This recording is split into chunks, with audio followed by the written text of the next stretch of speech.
teman-teman Skerit. Kali ini gue mau cerita tentang buku harian terlarang.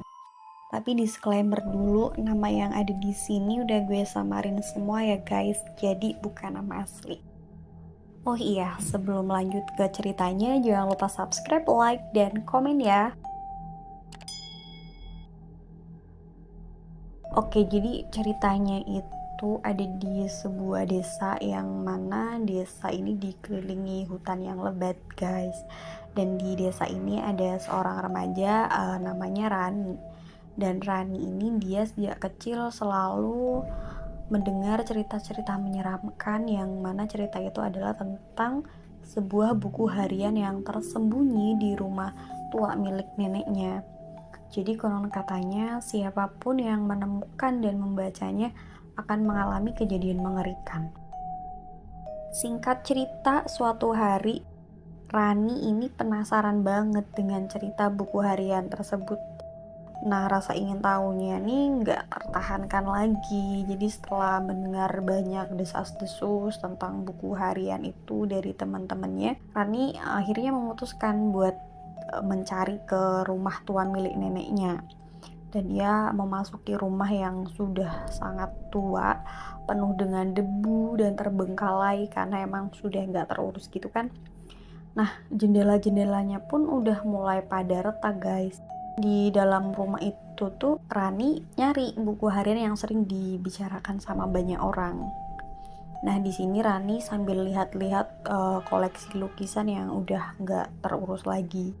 Setelah nyari-nyari, akhirnya Rani nemu sebuah lemari tua, tetapi lemari itu terkunci. Jadi dia nggak bisa dibuka, tapi karena Rani ini sangat penasaran sekali dengan buku harian itu tuh, dia akhirnya berusaha tuh buat ngebuka pintunya sampai akhirnya berhasil buka kunci itu dan nemu sebuah buku harian berdebu di dalamnya. Sampul kulitnya udah pudar, tapi tulisannya masih terlihat jelas. Karena buku yang dia cari udah ketemu, dibawa pulanglah buku itu ke rumahnya. Dan malam harinya, Rani membuka buku harian tersebut dengan penuh penasaran. Halaman demi halaman dipenuhi dengan tulisan tangan yang gak rapi. Dan ternyata di dalam buku itu terdapat kisah seorang gadis yang namanya Siti. Siti ini adalah gadis yang tinggal di desa yang sama dengan Rani. Jadi cerita dimulai dengan kehidupan sehari-hari yang terlihat biasa aja, tapi anehnya lama-kelamaan catatan tentang gadis itu tuh berubah jadi gelap dan menakutkan. Nah, di buku harian terlarang itu Siti nulis tentang suara-suara aneh yang ia dengar di malam hari. Bukan hanya suara-suara aneh aja, bahkan bayangan juga selalu ngikutin di setiap langkahnya Siti kemanapun dia pergi. Dan teman-teman Siti ini pun satu persatu mulai hilang tanpa jejak gitu guys. Ketika Rani baca buku harian terlarang itu, dia ngerasa ada getaran aneh di dalam dirinya saat membaca setiap kalimat, seolah ada sesuatu yang hidup dalam buku itu guys. Nah, semakin dalam Rani membaca, makin banyak nih kejadian aneh yang mulai menimpanya. Jadi mulai ada suara-suara orang yang sedang berbisik terdengar di malam hari di luar rumahnya Rani.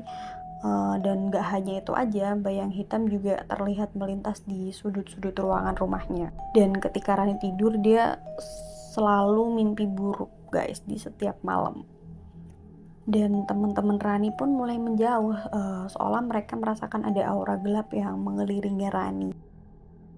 Tapi Rani berusaha mengabaikan semua itu, namun situasinya semakin memburuk, di mana pada suatu malam saat ia terbangun dari tidur, Rani menemukan buku harian itu terbuka di sebelahnya dan halaman yang terbaca adalah catatan terakhir Siti. Di catatan tersebut tertulis, "Jangan percaya pada bayangan, mereka akan menuntut jiwamu." Di sini Rani udah ketakutan banget. Dia coba mau ngembaliin buku itu ke rumah tua milik neneknya, tapi setiap kali berusaha ngembaliin tuh anehnya Rani langkahnya seolah ketarik kembali. Dan akhirnya Rani memutuskan untuk mencari tahu lebih dalam. Ia nemuin seorang kakek tua di desa yang dikenal sebagai penjaga cerita-cerita lama. Nah, kakak itu menceritakan bahwa buku harian itu adalah kutukan yang diturunkan dari generasi ke generasi. Siapapun yang membacanya akan terjebak dalam dunia Siti, dan hanya ada satu cara untuk menghentikannya. Nemuin bagian tubuh Siti yang hilang dan menguburnya dengan layak. Rani ngerasa putus asa banget, tapi ia harus berjuang. Ia mulai cari tahu lebih banyak tentang Siti dan menemukan bahwa ia telah menghilang di dalam hutan pada malam yang sama setiap tahun. Dan akhirnya dengan keberanian Rani pergi ke hutan saat malam jelang. Di tengah hutan ia merasa hawa dingin yang menyelimuti tubuh dia, dan suara bisikan semakin mendekat dan bayangan mulai mengelilingi dia. Nah, Rani melanjutkan pencariannya tuh guys, ngikutin petunjuk yang ia dapat dari buku harian. Setelah beberapa saat ia nemu sebuah liang yang tertutup daun gitu. Nah, saat digali ia nemu sesuatu yang terpendam, sebuah loket yang berisi foto Siti. Dalam sekejap bayangan-bayangan itu muncul dan mengelilinginya, berusaha narik buat masuk ke dalam kegelapan. Dan dengan segala kekuatan Rani mengangkat loket itu dan berteriak, "Aku akan mengembalikanmu." Nah, ketika ia meletakkan loket itu di atas tanah dan mengucapkan kata-kata dari buku harian, ketika suasananya tuh berubah. Cahaya terang mulai memancar, semua bayangan menghilang begitu aja. Dan Rani terjatuh karena kelelahan, tetapi merasa ada beban yang terangkat dari hatinya. Saat ia kembali ke desa, semua hal aneh mulai sirna. Buku harian itu pun menghilang seolah gak pernah ada. Dan Rani nyadar nih bahwa ia telah melakukan hal yang benar, meskipun pengalaman itu meninggalkan bekas yang dalam buat dia. Tapi Rani ngerasa dia lebih kuat dari sebelumnya. Pas dia jalan melewati rumah tua itu, dia ngerasa sepasang mata ngawasin dia dari jendela, mata yang penuh harapan dan rasa terima kasih. Dan di dalam hatinya ia tahu bahwa kisah Siti akan selalu jadi bagian dari dirinya. Oke, segitu aja ceritanya teman-teman. Makasih ya udah mau dengerin. Jangan lupa subscribe, like, dan komen ya. See you teman-teman scary.